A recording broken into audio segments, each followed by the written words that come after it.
Olá, muito bom dia. Seja bem-vindo para mais uma EBD Online aqui na Igreja Batista Boas Novas em Piraporinha. Uma igreja relevante que prega a palavra de Deus, que anuncia Jesus Cristo, que anuncia com fidelidade, com precisão, que busca integridade bíblica, busca relevância para o seu tempo, sendo sempre pautado de uma maneira muito clara e direta nas Escrituras Sagradas. Muito bom ter você aí com a gente, participando da nossa EBD online. Nós que hoje chegamos à nossa lição 18 no livro de Apocalipse, né? Estamos falando sobre desvendando o Apocalipse. Né? Temos tido aí bons tempos, né, de aprendizado, de estudo, e temos sido edificados pela palavra do Senhor. Espero que você também esteja assim como eu, sendo edificado. Nós falamos dos 4 primeiros selos na última lição, nos dois últimos estudos, e hoje nós vamos falar o 5º selo, orações por vingança. Orações por vingança. O 5º selo. Esse é o título da nossa aula hoje. Orações por vingança, o 5º selo. Quero ler Apocalipse, capítulo 6. Apocalipse, capítulo 6, 5º selo, versos 9 a 11. Diz assim o texto sagrado: Quando ele abriu o 5º selo, vi debaixo do altar as almas daqueles que haviam sido mortos por causa da palavra de Deus e do testemunho que deram. Eles clamavam em alta voz: Até quando, ó soberano, santo e verdadeiro, esperarás para julgar os habitantes da terra e vingar o nosso sangue? Então, cada um deles recebeu uma veste branca, e foi-lhes dito que esperassem um pouco mais, até que completasse o número dos seus conservos e irmãos, que deveriam ser mortos como eles. Vamos orar? Soberano Deus e Pai, graças nós te damos por esta manhã, aonde podemos estudar tua santa e bendita palavra esta que transforma vidas, que molda os corações, que pode trazer uma verdadeira mudança. A tua palavra tira o homem do estado de perdição eterna e o coloca num estado de graça e salvação. Obrigado, Deus, pela tua misericordiosa bondade. Obrigado porque aprove ao Senhor nos salvar, nos tirar da nossa condição de mortos em delitos e pecados e nos dar uma nova vida. Abençoa-nos nesta manhã no estudo da tua palavra, guarda-nos em nome de Jesus Cristo. Amém. Muito bem, então vamos continuar aqui, né, falando sobre este assunto que estamos falando, e hoje o 5º selo. Já falamos de 4, vamos falar hoje então do 5º selo. Orações por vingança, então esse é o nosso tema. Deus criou o homem à sua imagem e sua semelhança, e Deus então dispôs todo o favor em relação ao homem. Mas as pessoas, depois do seu pecado, criaram seus próprios deuses, e de alguma forma querem lhe agradar, querem que Deus soberano se acomode, por assim dizer, nas suas colocações, ou na sua forma. Perdão, aqui deu um probleminha aqui na nossa câmera, deixa eu só ajeitar para a gente continuar, ok. Os homens querem, de alguma forma, que Deus se acomode, na verdade, à sua forma de adorá-lo, aos seus estilos de vida pecaminosos, e por aí vai. Para alguns, Deus é apenas uma grande experiência imaginativa. Então, na verdade, se Deus é uma experiência imaginativa, eu imagino Deus como eu quero, então eu faço as minhas próprias regras, eu faço as minhas próprias leis, e Deus tem que se acomodar às minhas decisões e à minha maneira de ser. Então, esta é a questão. E este tem sido a forma do homem viver. Tá? Mas é interessante que no Salmo 50, versículo 21, veja lá o que o salmista vai nos dizer. No Salmo 50, versículo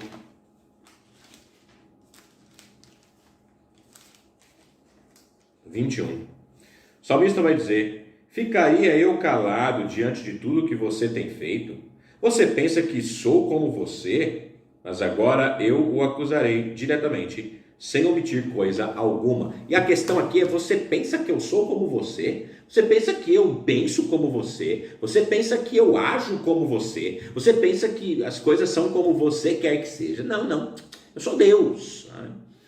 Então, Ele é o Deus que se revelou nas Escrituras e para as Escrituras. E Ele não é como as pessoas imaginam ou tentam criá-lo de uma maneira imaginativa, de maneira nenhuma. Então, na verdade, Ele, como soberano Senhor, é Ele quem faz todas as coisas. E tudo está naturalmente nas suas mãos, e não como o homem tem procurado muitas vezes fazer, colocando Deus de acordo com os seus pensamentos, com as suas filosofias, com a sua maneira de ser. Embora a Bíblia revele um Deus amoroso, um Deus misericordioso, um Deus piedoso, um Salvador que salva pecadores, mas uma verdade sobre Deus impopular hoje, é que Ele é um Deus de vingança. Ele é um Deus de vingança. É um Deus que se ira. É um Deus que não tolera o mal. É um Deus que não aceita o pecado. É um Deus que se vinga contra os homens maus e que isso vai ser, de alguma maneira, vai culminar no final de todas as coisas. Um Deus vingador, como o próprio salmista vai dizer em alguns salmos: Deus vingador intervém.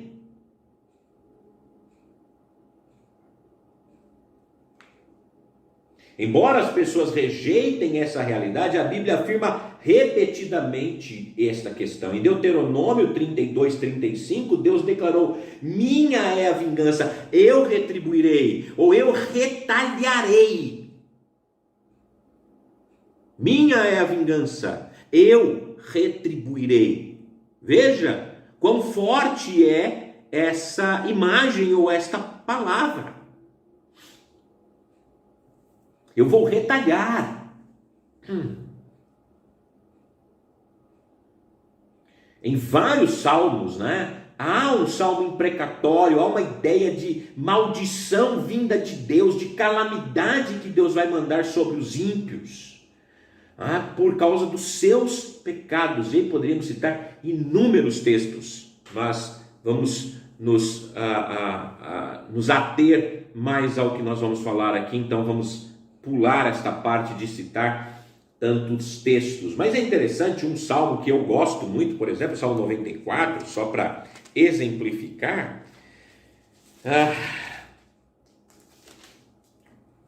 O salmista diz: ó Senhor, Deus vingador, intervém, levanta-te, juiz de toda a terra, retribui, retalha os orgulhosos como eles merecem. Até quando os ímpios, Senhor, até quando os ímpios exultarão? Veja que é um salmo de chamar ao Senhor a sua vingança, ao Deus vingador, que Ele venha e intervenha sobre o mal, sobre a humanidade. Olha, queridos, é interessante quantas vezes, diante de tantos desmandos que nós vemos neste mundo, corrupção, fome, miséria, pessoas tirando e se aproveitando de posições de poder para usurpar do pobre, para dificultar a vida das pessoas, para fazer com que as pessoas passem extremas necessidades, enquanto eles se regalam com seus milhões, milhares, bilhões, tirados muitas vezes por usurpação, por pura maldade, por causa do pecado. Quantas vezes o nosso desejo e a nossa oração é: Senhor, até quando? Até quando? Os profetas também vão falar sobre a vingança do Senhor. Isaías 34, como exemplo aqui também, veja o que o profeta Isaías nos diz, capítulo 34, versos 1 a 3, e verso 8, por exemplo, ele diz: aproximem-se, nações, e escutem, preste atenção, ó povos, que ouçam a terra e tudo que nele há, o mundo e tudo que nele procede. O Senhor está indignado contra todas as nações, sua ira está contra todos os seus exércitos. Ele o destruirá totalmente, ele os entregará à matança, seus mortos serão lançados fora, e os seus cadáveres exalarão mau cheiro.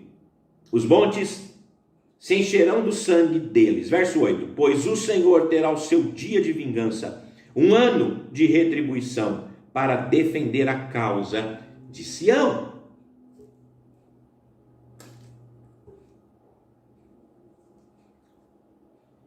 Ou seja, claramente aqui o profeta mostra e fala que Deus é um Deus vingador.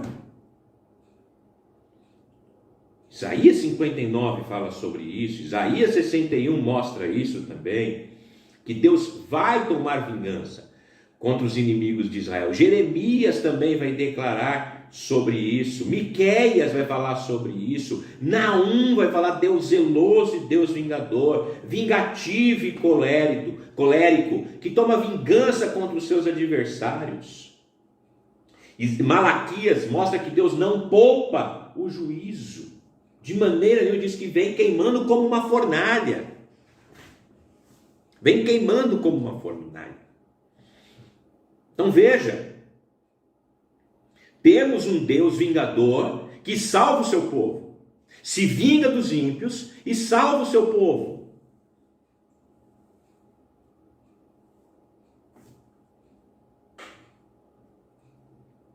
E aí, olhando para o Antigo Testamento, Jesus também descreve o futuro juízo de Deus no tempo da grande tribulação como os dias de vingança. Dias de vingança. Lucas 21, 22. Então agora vamos começar a entrar naquilo que nos interessa. Lucas 21, 22.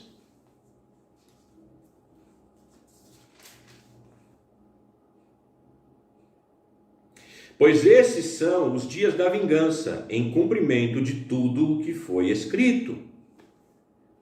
E aqui falando da grande tribulação, não é? Aí você teria que ler todo o texto, a gente não tem tempo aqui para isso, não é o nosso contexto imediato da nossa exposição. Aos Tessalonicenses, Paulo também vai escrever lá na segunda carta, que ele escreve aos Tessalonicenses, vamos fazer a leitura do texto. Tessalonicenses, 2 Tessalonicenses, capítulo 1, versos 6 a 9, diz: é justo da parte de Deus retribuir com tribulação aos que lhe causam tribulação, e dar alívio a vocês que estão sendo atribulados e a nós também. Isso acontecerá quando o Senhor Jesus for revelado dos céus com seus anjos poderosos em meio a chamas flamejantes. Ele punirá os que não conhecem a Deus e os que não obedecem ao Evangelho de nosso Senhor Jesus. Eles sofrerão a pena da destruição eterna e a separação da presença do Senhor e da majestade do seu poder.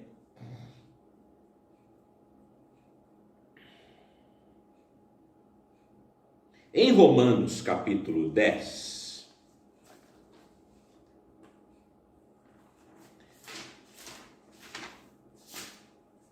versículo 19, nós temos o seguinte. Deixa eu ver se é Romanos 10, 19 mesmo. Só não estou falando nenhuma besteira.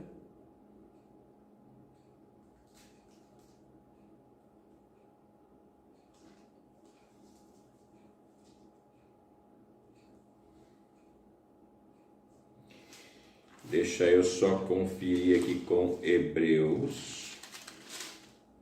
Eu fiz uma anotação, parece-me que errada aqui. Então deixa eu só confirmar aqui com Hebreus.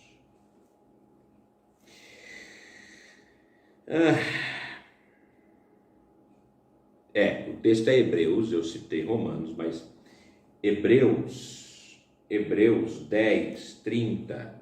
O autor vai nos dizer o seguinte, esquece Romanos, por favor, tá bom? Pois conhecemos aquele que disse, a mim pertence a vingança, eu retribuirei. Outra vez, o Senhor julgará o seu povo. Terrível coisa é cair nas mãos do Deus vivo. Citação de Deuteronômio 32, 35, que eu já citei aqui, que afirma que a vingança pertence ao Senhor. A vingança de Deus não está a ser equacionada por causa da mesquinhez do ser humano. E não é igual a um desejo amargo de vingança do ser humano. A vingança do Senhor demanda da sua santidade, justiça, retidão. Ele toma vingança contra os pecadores não arrependidos.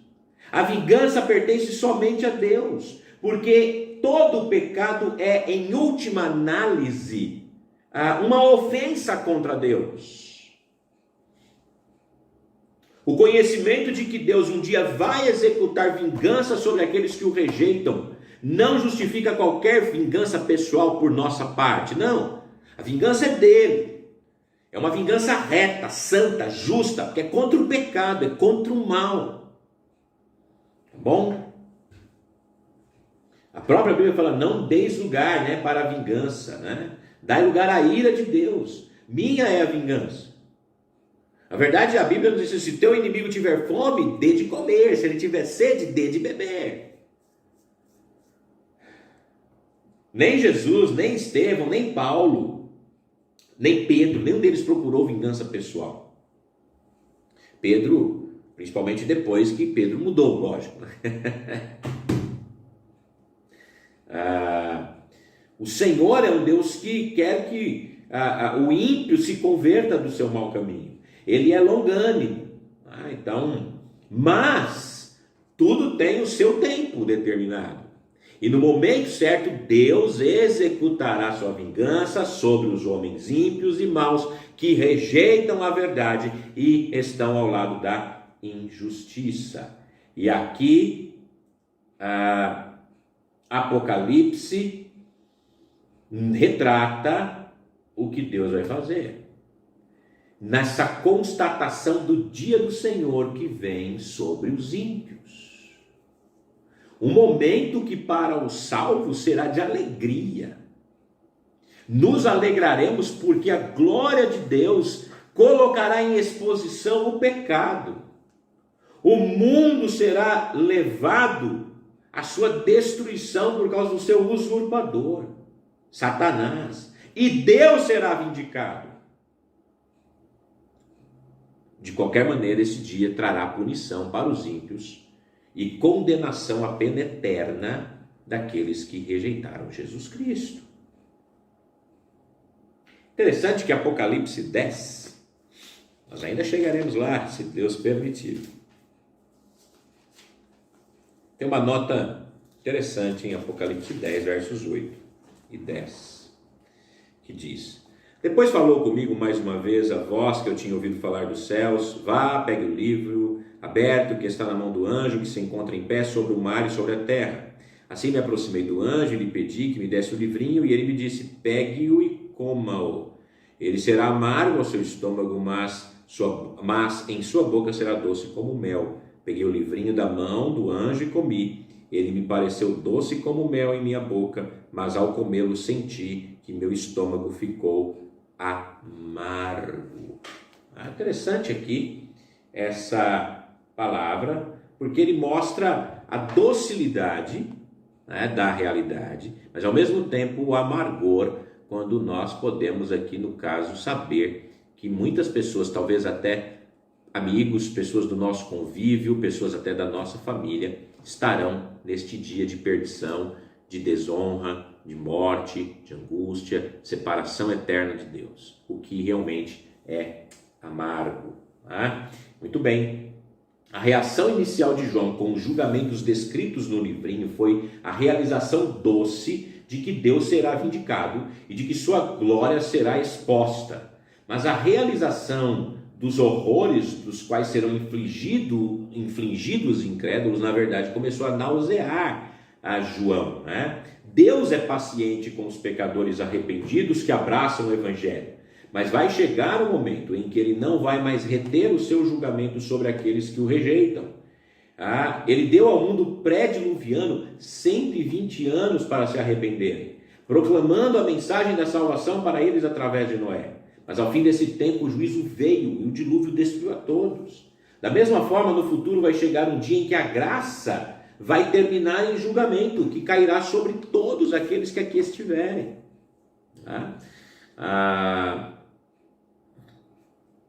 Então este grande dia da ira de Deus, este grande dia do Senhor virá. Nós ainda vamos falar sobre o dia do Senhor, essa discussão sobre o dia do Senhor vai chegar, dentro em breve, não vai demorar muito, mas acredito que mais 2 ou 3 lições vamos tratar sobre o dia do Senhor. Deixa eu só conferir aqui, eu já te digo como está na verdade na próxima lição, nós vamos tratar um pouco sobre o dia do Senhor, na próxima lição, vamos falar sobre essa questão, dia do Senhor no sentido do dia da vingança, o dia da retribuição, tá bom? Dia da ira de Deus, essa discussão será mais adiante agora na próxima lição, então vamos deixar aqui por enquanto, tá bom? Então esse dia chegará durante um período de 7 anos de tribulação, conforme Daniel capítulo 9, versículo 27, que nós já estudamos um pouco sobre isso. Em particular, durante o último período das 3 semanas, os 3 anos e meio, né? A parte final da tribulação, a metade final da tribulação será a parte pior da tribulação, por assim dizer. Acho que toda parte será ruim, mas essa parte será a pior. E conforme indicado, né, em outros momentos, nos primeiros 4 selos, haverá uma falsa paz, haverá guerra, haverá fome, haverá morte. Embora haverá lugar para isso nos 3 primeiros anos e meio da tribulação, mas o estado vai piorar muito mais a partir da metade da grande tribulação. Assim como as dores de parto de uma mulher aumentam em intensidade como o tempo de dar à luz se aproxima, assim também os acontecimentos terríveis, o aumento do julgamento de Deus, a intensidade dolorosa sobre o retorno de Jesus Cristo, toda a força da ira de Deus será desencadeada, especialmente na segunda metade da tribulação. O 5º selo marca o ponto médio ou ponto do meio desse período de tribulação. Ele faz a ponte entre o início da ira de Deus, a primeira metade da tribulação, e a sua fúria revelada na segunda metade da tribulação. Como os cavaleiros dos 4 primeiros selos também retratam uma força. Essa força são as orações dos santos de Deus por vingança sobre a humanidade rebelde. 3 características se tornam evidentes no 5º selo, que nos é revelada: as pessoas envolvidas, os pedidos que elas têm e as promessas que recebem. Então vamos tentar olhar aqui essas 3 realidades, essas 3 características. Quem são as pessoas? Versículo 9 do capítulo 6 diz o seguinte: quando ele abriu o 5º selo, vi debaixo do altar as almas daqueles que haviam sido mortos por causa da palavra de Deus e do testemunho que deram.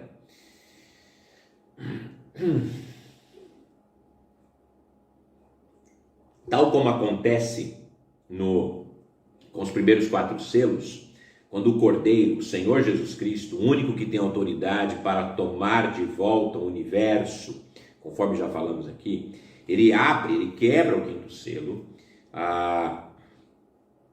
nessa sequência de desenrolar o julgamento divino que está sendo revelado. E então João vê debaixo do altar as almas dos que tinham sido mortos. Os mártires mortos durante os tempos de todos os julgamentos.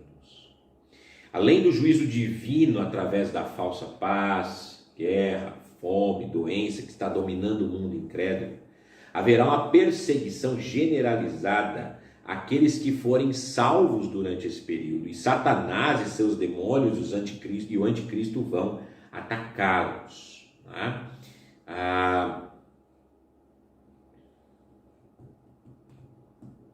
E conforme nós temos no Sermão do Monte também, eles vão ser uma repetição, né, muito parecida com aquilo, serão atormentados, odiados por causa do meu nome. Né? Haverá coisas terríveis, né? E tudo mais. A perseguição que Jesus fala, por exemplo, em Mateus 14, né, a abominação da desolação, lá em Mateus 14, que vai acontecer, Mateus 24, 14, 15, né? Jesus relaciona ele com o quinto selo. O abominável da desolação também é referido 3 vezes na profecia de Daniel, capítulo 9, 27, 11, 31 e 12, 11, para descrever a profanação do templo,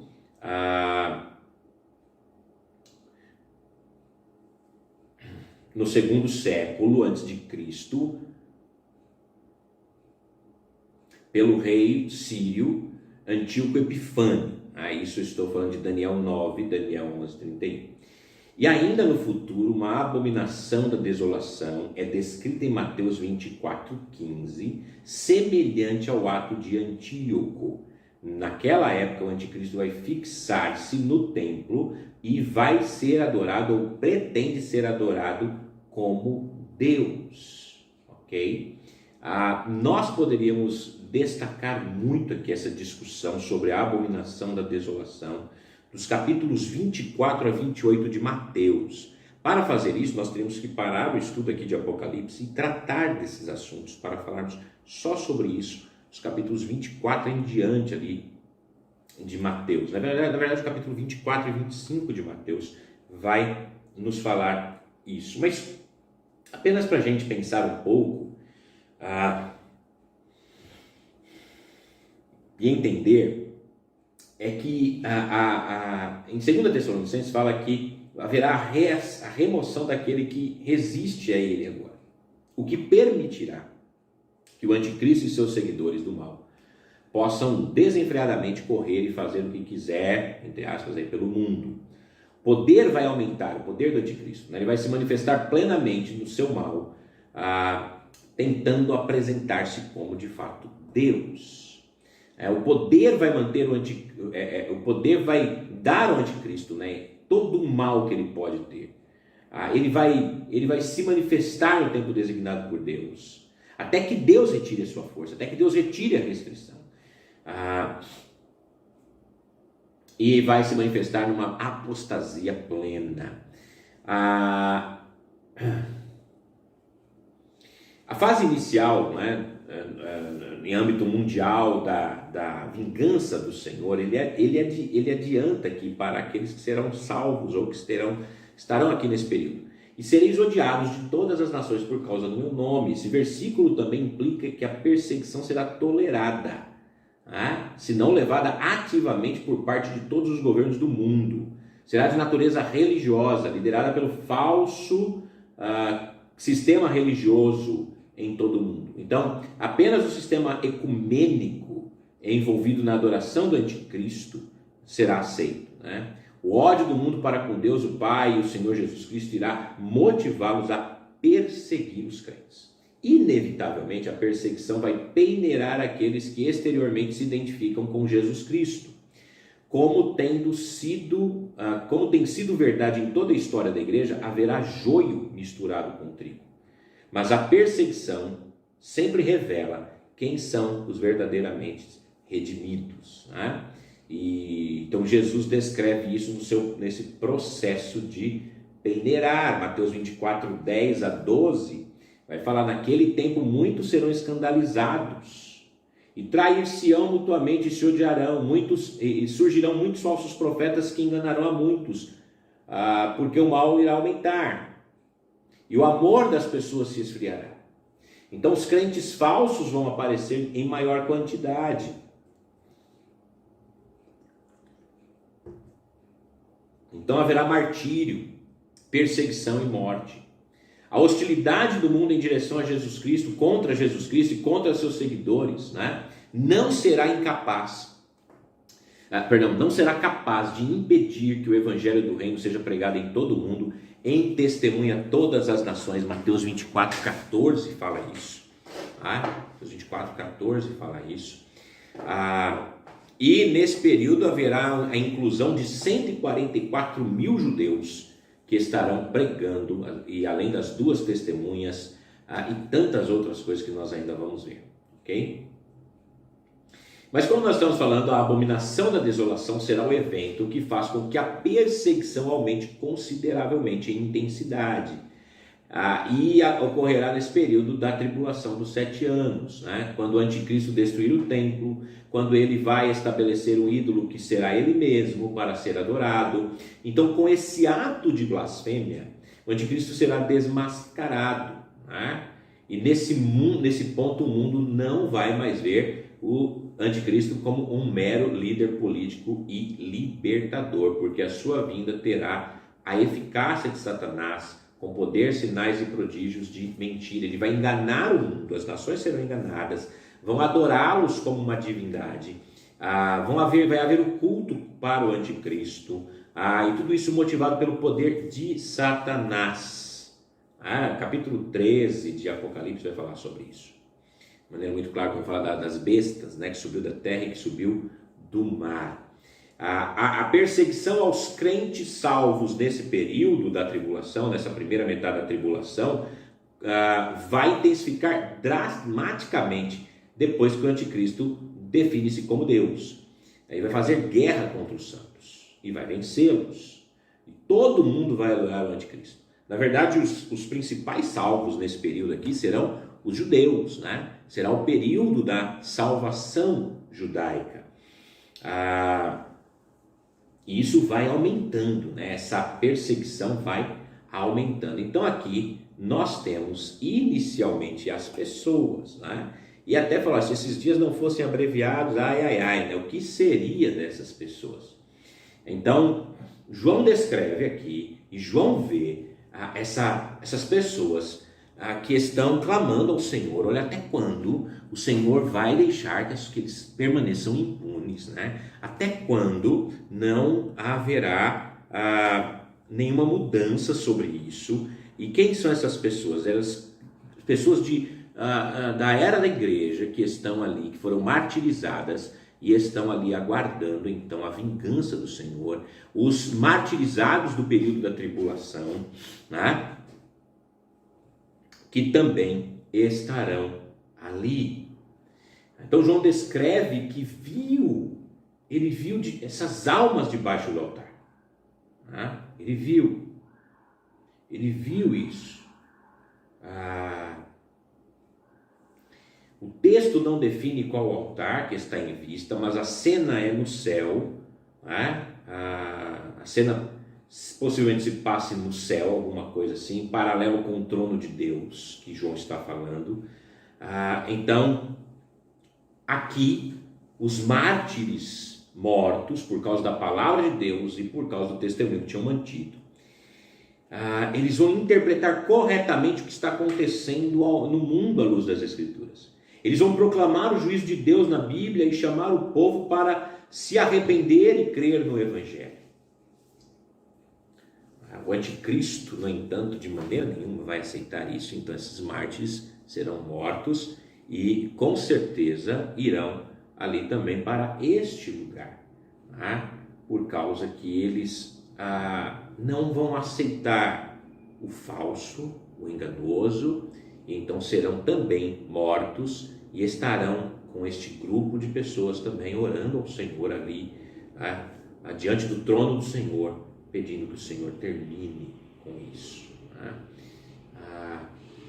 E é por causa da palavra de Deus, por causa que eles manteram o seu testemunho, eles mantiveram a lealdade a Cristo, eles mantiveram-se proclamando a palavra de Deus, mesmo em face ao ódio, ao risco de vida e hostilidade.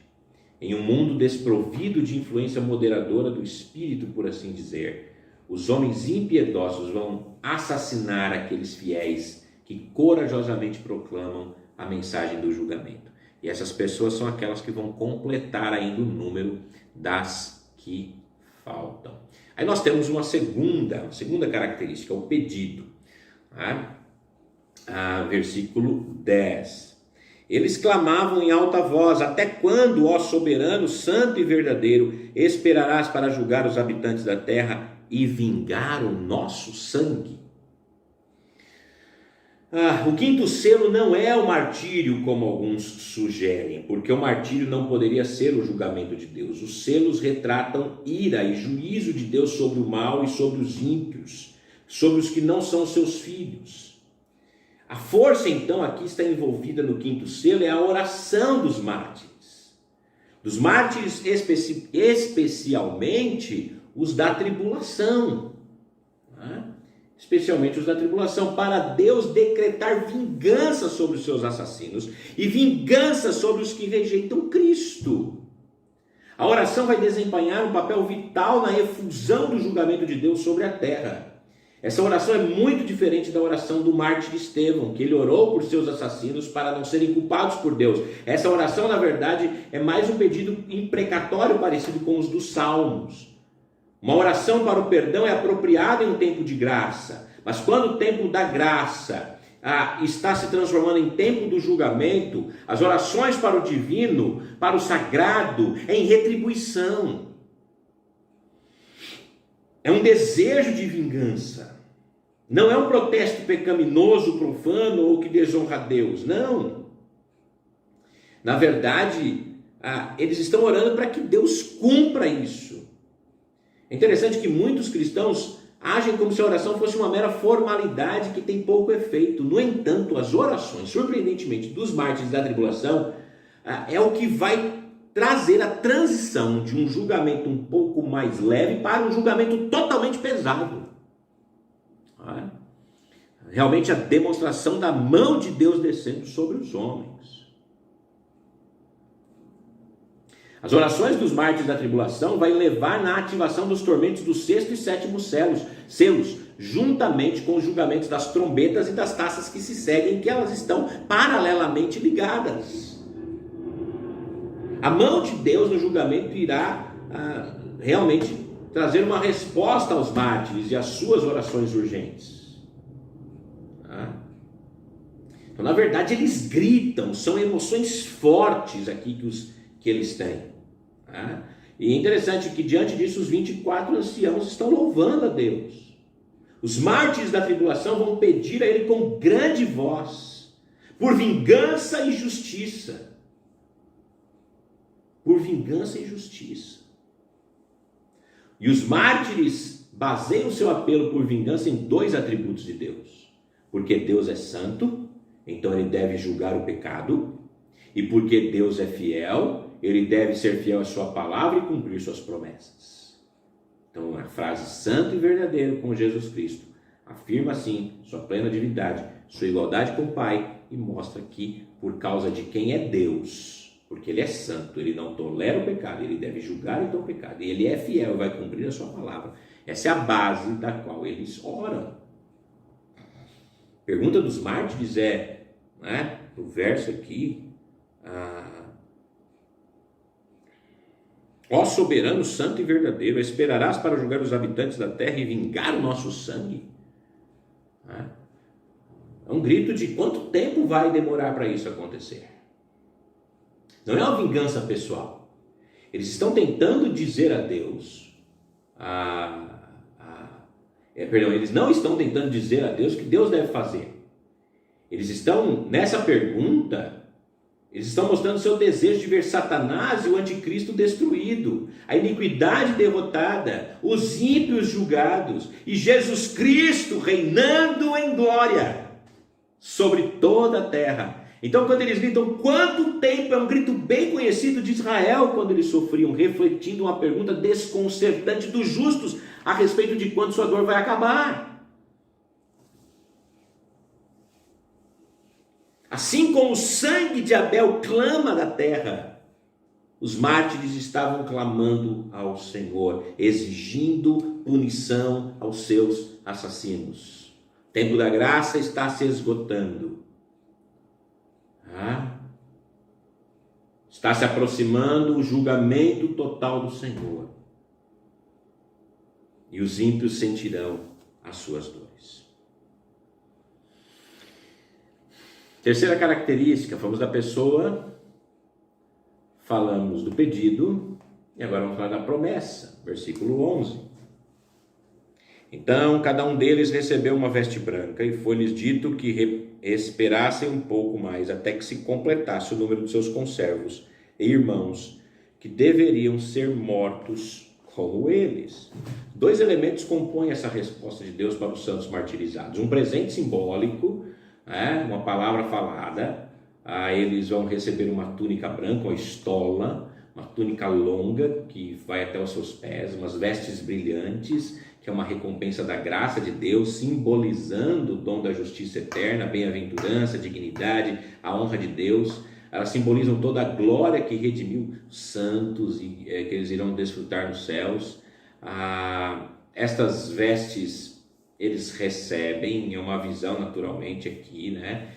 Mas os corpos redimidos ali estão recebendo isso do Senhor.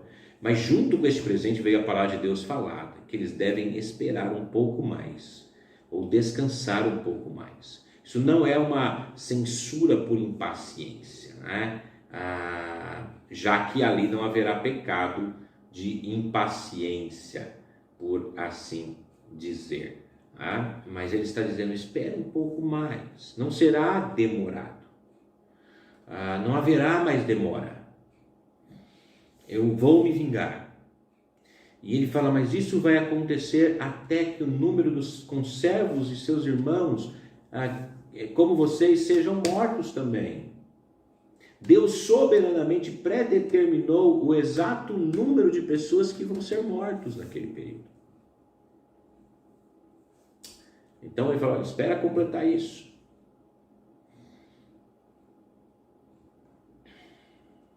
Então aqui nós temos servos e irmãos, companheiros e irmãos, pessoas que se dispuseram a morrer como mártires, e pessoas que mas ainda não morreram, mas que possivelmente serão mortos, e outros que já foram mortos, e outros que seriam mortos ainda. Então, na verdade, vai haver aqui realmente um grande derramamento de sangue ainda, matando os crentes em Cristo naquele período, mas Deus, durante esse tempo, estará também se vingando por aqueles por quem ele morreu. O que nós temos então aqui, para nós concluirmos, neste quinto selo, uma visão muito clara da vingança do Senhor. E lembre, irmãos, a tribulação, é por isso que eu, pessoalmente, olhando os textos bíblicos, entendo que o crente, o salvo em Jesus Cristo desta era, não o salvo do período tribulacional, mas o salvo desta era agora, não passa pela grande tribulação. Porque nós vemos todos os tormentos da grande tribulação, ela é voltada para os ímpios. Ela não é voltada para os salvos. Ela não se direciona aos salvos, ela se direciona aos ímpios. É a vingança de Deus. Deus vai se vingar de seus filhos? Não. Ele se vinga dos seus inimigos. Então, o período tribulacional é um período da vingança de Deus contra os seus inimigos. Ele vai derramar vingança sobre os seus inimigos. Por isso que os crentes estarão os crentes salvos do período antes da tribulação, estarão no Senhor descansando nesse período, ou participando naturalmente das bodas do Cordeiro, também do Bema e tudo mais, né? Aí uma outra história, nós vamos chegar lá, se Deus assim permitir. Então, na verdade, o que nós temos claramente aqui é que Deus, o Deus vingador, ele vai se vingar sim, mas dos seus inimigos. Os salvos não são seus inimigos, os salvos são seus amigos, são seus filhos. Tá? Mas é interessante que nós temos aqui pessoas, nós temos aqui uma promessa, né, que Deus vai se vingar depois do pedido que eles foram feitos. Né?